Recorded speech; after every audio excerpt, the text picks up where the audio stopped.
మహిళల కోసం central bank of India ఇప్పుడు మీకు అందిస్తోంది గృహ రుణం. అతి తక్కువ వడ్డీ రేట్లకే ప్రత్యేక సెంటు గృహలక్ష్మి. పూర్తి వివరాలకు వెంటనే సంప్రదించండి 18003030.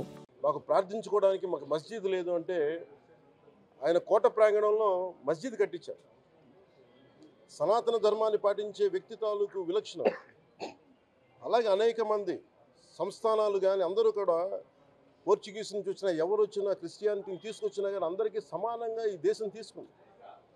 పార్సీల్ని తీసుకుంది లోపలికి, జొరాస్ట్రియన్స్ని తీసుకుంది. ఏ మతం వచ్చినా లోపలికి తీసుకుంది, ఇముడ్చుకుంది తప్ప ఇంకో మతాన్ని ఎప్పుడు ద్వేషించలేదు.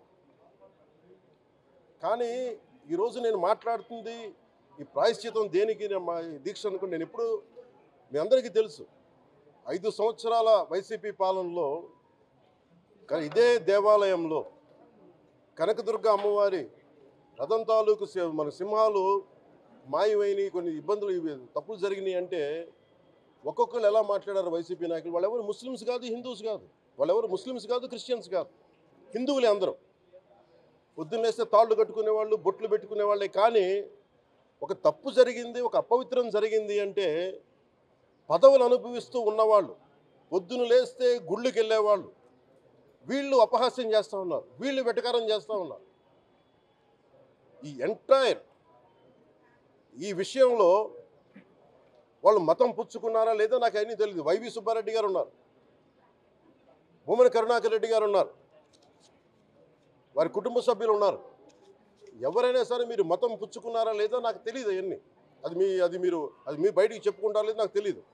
నేను అది కూడా మాట్లాడట్లా. కానీ మీరు బాధ్యత తీసుకున్నారు. మీరు హైందవ ధర్మాన్ని కాపాడుతానని మీరు బాధ్యత తీసుకున్నప్పుడు కాపాడాల్సిన అవసరం మీ మీద ఉంది. బోర్డుని మీరు స్థాపించారు, మేము స్థాపించాల. తప్పులు జరిగినాయి. తప్పులు జరిగితే వైఎస్ జగన్ గారు ఏం చెప్పాలి? ఒకవేళ నాకు తెలియకుండా మేము ఆయన బ్లేమ్ చేయట్లా. కానీ మీ ఆధ్వర్యంలో జరిగింది, మీరు కాన్స్టిట్యూట్ చేసిన బోర్డు వల్ల జరిగిన తప్పిదాలు ఇవి. మేము ఇవి కనుగొన్నాం. ల్యాబ్ టెస్ట్లు ఇవన్నీ మేము ఆటలాడతామా? ఇవన్నీ వీటితోటి సెంటిమెంట్స్ తోటి మాకు బాధ్యత లేదా? నేను నిజంగా కనుక చాలా బలమైన సనాతన ధర్మాన్ని పాటించేవాడిని. చిన్నప్పటి నుంచి పొద్దున్న లేచినప్పటి నుంచి రాత్రి పడుకునేదాకా మా ఇంట్లో రామనామం ఉండేది, రామ జపం ఉండేది మా ఇంట్లో. అలాంటి రామభక్తులం మేము.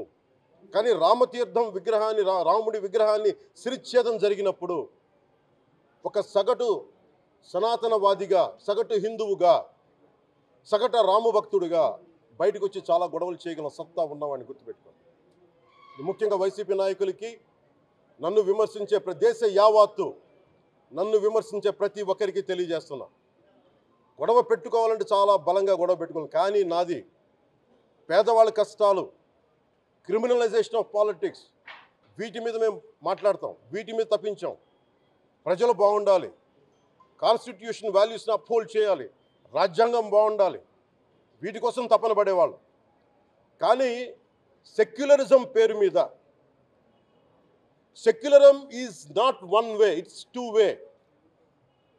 సెక్యులరిజం అంటే కూర్చోబెట్టి ఒక్క సైడ్ నుంచి వచ్చేది కాదు, అన్ని సైడ్ నుంచి రావాలి. ఇది చాలా ఆవేదన కలిగిస్తుంది. కొన్ని దశాబ్దాలుగా చూస్తున్నారు ప్రతి హిందువు. దీంట్లో మిగతా మతాల ప్రస్తావన కంటే కూడా నేను ఎక్కువ ప్రస్తావన చేస్తుంది హిందూ ధర్మాన్ని పాటించి, వాళ్ళ వ్యక్తిగతంగా పాటించి బయటకు వచ్చేటప్పటికి మీడియా వారి కోసమో లేదంటే ఇంకొంత ఎవరైనా సాటిస్ఫై చేయడం కోసం తెలియదు, కానీ సాటి హిందువులు తోటి హిందువులను తిడతా ఉన్నారు. ఇది చాలా ఆక్షేపణీయం.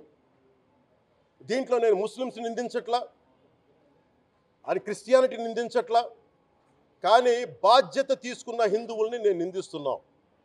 బాధ్యత మీది. మీరు యథాలాపంగా వచ్చి ఇది పొలిటికల్ పదవులు, విగ్రహాలు పోతే మేము ఇల్లు కట్టుకుంటాం, వాకిళ్ళు కట్టుకుంటాం, ఏం మాటలవి?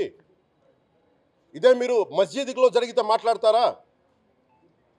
మస్జిద్లో ఇలాంటి అపవిత్రం, ఒక చిన్నపాటి చోరీ జరిగితే ఇలాగే మాట్లాడతాం. ఎందుకంటే మీరు మాట్లాడరు, ఓట్లు కదా అక్కడ. కానీ హిందువులు మాట్లాడితే హిందువులు అందరికీ ఎవరు పట్టించుకోరు. ఇక్కడ మా వేదన ఉండదా? మౌనంగా ఉన్నామంటే బాధ లేదనా? కోపం రాదనా? ఈరోజుకి కూర్చొని చూడండి ఏం మాట్లాడుతున్నారో వాళ్ళు. ఆయన వాళ్ళ లాయర్ అంట ఆయన, ఎవరు ఏజీపీ అంట, పొన్నవోలు సుధాకర్ రెడ్డి గారు తిరుమల లడ్డుపై ఢిల్లీలో చేసిన కామెంట్ నా దృష్టికి తీసుకొచ్చారు. ఇలాంటి సెన్సిటివ్ సమయాల్లో ఎయిదర్ మౌనం మంచిది, మౌనం దాటి పొగరుగా మాట్లాడటం, నన్ను పచ్చి బూతులు తిట్టినా, నన్ను వక్రీకరించినా, నన్ను రోడ్డు మీదకి లాగిన నేను ఎప్పుడు మౌనంగానే ఉన్నా. కానీ వైసీపీని నాయకులు, విమర్శించే నాయకులు ప్రత్యేకంగా చెప్తున్నాం, సనాతన ధర్మాన్ని జోలికి రాకండి. తప్పు జరిగితే తప్పు జరిగిందని ఒప్పుకోండి, లేదా మాకు సంబంధం లేదని చెప్పండి. అంతేగాని మళ్ళీ అడ్డగోలుగా మాట్లాడితే ఎవ్వరం క్షమించం. ఇక్కడ మీరు కూడా హిందువులే, పొన్నవోలు సుధాకర్ రెడ్డి గారు మీరు హిందువులే, నోటికొచ్చినట్టు మాట్లాడకండి. తమాషాలుగా ఉందా మీకు? సరదాలుగా ఉన్నాయా? మొన్న ప్రకాష్ రాజ్ గారు మాట్లాడారు నా మీద. అరే నేను మాట్లాడుతుంది ఒక హిందువులు అపవిత్రం గురించి మాట్లాడుతున్నాను. ఇందులో ప్రకాష్ రాజ్ గారికి సంబంధం ఏంటి? ఇందులో నేను ఇంకొక మతాన్ని నిందించానా? ఇస్లాంని నిందించానా? క్రిస్టియానిటీని నిందించానా?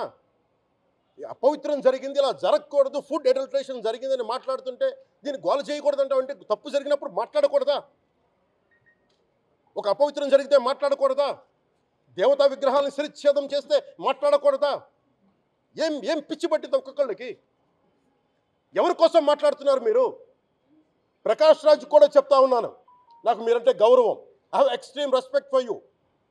కానీ when it comes to secularism, Prakash Raj garu, it is a two-way, not one-way. I have extreme respect for you. You know that. Mere secularism is always two-way, it is not one-way. హిందువుల మీద దాడి జరిగినప్పుడల్లా వచ్చి మాట్లాడటం తప్ప, అన్య మతాల మీద జరిగితే నేను కూర్చొని ఇంతమంది కౌలు రైతులకు ఇచ్చాను, ఎంతమంది ముస్లిం ఇస్లాం రైతాంగానికి ఇచ్చాను నేను. ఇదే ఎన్ని మద్రాసాలకి డబ్బులు ఇచ్చాను నేను, 25 లక్షలు 30 లక్షలు ఇచ్చినవాడిని నేను. నాకు అన్యమతం ఇస్లాం మీద గౌరవం ఉన్నవాడిని, క్రిస్టియానిటీ మీద గౌరవం ఉన్నవాడిని, చిన్నప్పటి నుంచి కూర్చొని మిషనరీ స్కూల్లో చదువుకున్నవాడిని. నా టీచర్ చెప్పిన సూక్తి, తను తగ్గించుకున్నవాడు హెచ్చింపబడిని చెప్పి బైబుల్ సూక్తిని ప్రతిసారి కోట్ చేస్తూనే ఉంటాను. ఇది నా గౌరవం, ఇది నేను చూపించే గౌరవం. మీరు మాట్లాడితే కూర్చొని నేను పాటించే ధర్మానికి అపవిత్రం జరిగినప్పుడు నేను మాట్లాడకూడదు, మౌనంగా ఉండాలి. సెక్యులరిజంకి విఘాతం అంటే ఏంటి? సెక్యులరిజంకి విఘాతం? నా ఇంటి మీద దాడి జరిగినప్పుడు నేను మాట్లాడకూడదా? నా ఇల్లు 10 మందికి ఆశ్రయం ఇస్తుంది. నా సనాతన ధర్మం అన్ని ధర్మాలకి ఆశ్రయం అయితే దానికి దాడి జరిగినప్పుడు, దాని మీద అపవిత్రం జరిగినప్పుడు దానికి కూడా మాట్లాడకూడదంటే ఏం మాట్లాడాలి మీతోటి? Prakash Raj garu, you have to learn your lessons. I respect you. It's not just Prakash Raj garu, all the people who thinks in the name of secularism, you're going haywire. Let me tell you guys, we are extremely hurt. Don't make a mockery out of our sentiments. We are deeply, deeply hurt. It's not fun for you. Maybe it might be fun for you. It is not fun for us.